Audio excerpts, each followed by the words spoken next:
வணக்கம்டா boys and girls. உடம்பு மாற்ற சீரீஸில் இன்றைக்கி 4:68 காலையில் ஜிம்முக்குள்ளே போயிட்டு ஒர்க் அவுட் ரெடியாக இருக்கிறதுக்கு முன்னாடி ப்ரோட்டீன் சேர்க்குற வாய்க்குள்ளே வச்சு இழுத்தாச்சு.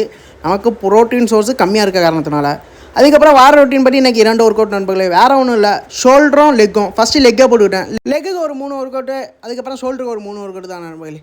லெக்குக்கு எப்பொழுதும் போல் நார்மலாக போடுற ஒர்க் அவுட் தான் நண்பர்களே. ஆனால் என்ன வெயிட்டு கொஞ்சம் அதிகமாக வச்சு போட்டேன். எதுக்காண்டினா மாஸ்டர் சொல்லியிருக்காப்ப அதுக்காண்டி. அதுக்கப்புறம் ஷோல்டர் வந்துட்டேன் நண்பர்களே. ஷோல்டர் 3 ஒர்க் அவுட்டு, இதையும் ஹெவி ஒர்க் அவுட் தான் போட பார்த்தேன். முடிஞ்ச அளவு போட்டிருக்கேன். இல்லை இந்த வாரம் அப்படி இப்படின்னு ஒஸ்ட்டாக தான் போணுச்சு. ஏன்னா நம்ம 3 நாள் ஜிம்மு போல் 3 நாள் தான் போனோம். ஸோ 3 நாளுமே 2 ஒர்க் அவுட்டாக போட்டு ஒர்க் அவுட்டை எதை கண்டினியூ பண்ணோம்.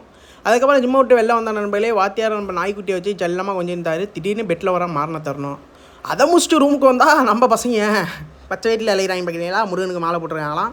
சரி, அவங்க நம்பிக்கை நம்ம உடைய விடாதுல. அதுக்கப்புறம் நமக்கு தேவையான முட்டை தான் நண்பர்களே. கேஸ் காலி, அதனால கெட்டிலில் வச்சுருக்கேன். அவனை முடிச்சதுக்கப்புறம் இவரும் மாலை போட்டிருக்காரு. அதில் இல்லை, அதனால தனியாக காமிச்சிருக்கேன். வேறு ஒன்றும் இல்லை. டீ குடிச்சிட்டு எப்பொழுதும் போல் காலை உணவுக்கு 3 சப்பாத்தி நண்பர்களே. கொடூரமாக சாப்பிட்டு முடிச்சதுக்கப்புறம் இரவு உணவுக்கு சப்பாத்தியும் சிக்கனையும் போட்டு நாளை கொடூரமாக முடிச்சுக்கிறேன். நன்றி, நாளைக்கு பார்ப்போம். பாய்.